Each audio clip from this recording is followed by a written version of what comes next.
Hello, it's me, Ferdas Vlog, at samahan niyo ako sa mga kaganapan ko for today's video.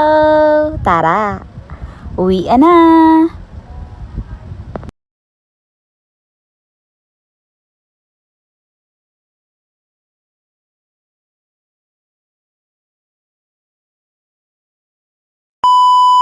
O nga po pala guys, maaga akong nagising upang ako ay maghanda syempre dahil tayo ay excited umuwi ng Marinduque. Ay man din. Kaya ako'y samahan ninyo sa aking mga kaganapan for today's video. Dahil maaga tayong nagising is natulog tayo dyan sa bus. Kaya naman ito lang ang aking mga videos.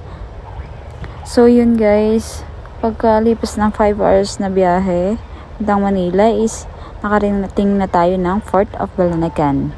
Kaya samahan niyo ako sa aking pag-uwi. Let's go!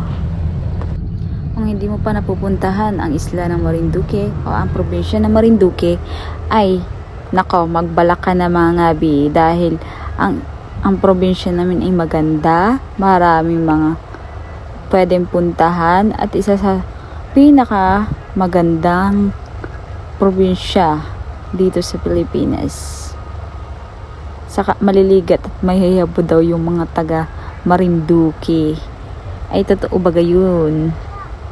Syempre totoo yun. Kaya samahan niyo ako.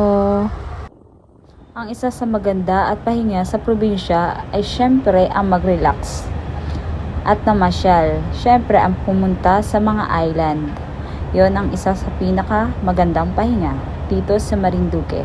Sa lalawigan ng Mogpog, Buak, Gasan, Benavista, Torrejos, Santa Cruz. Ito ang mga municipality of Marinduque. So ayun guys, at ginabi na kami sa pag-uwi. Kaya hanggang dito na lang ang video ko. Salamat!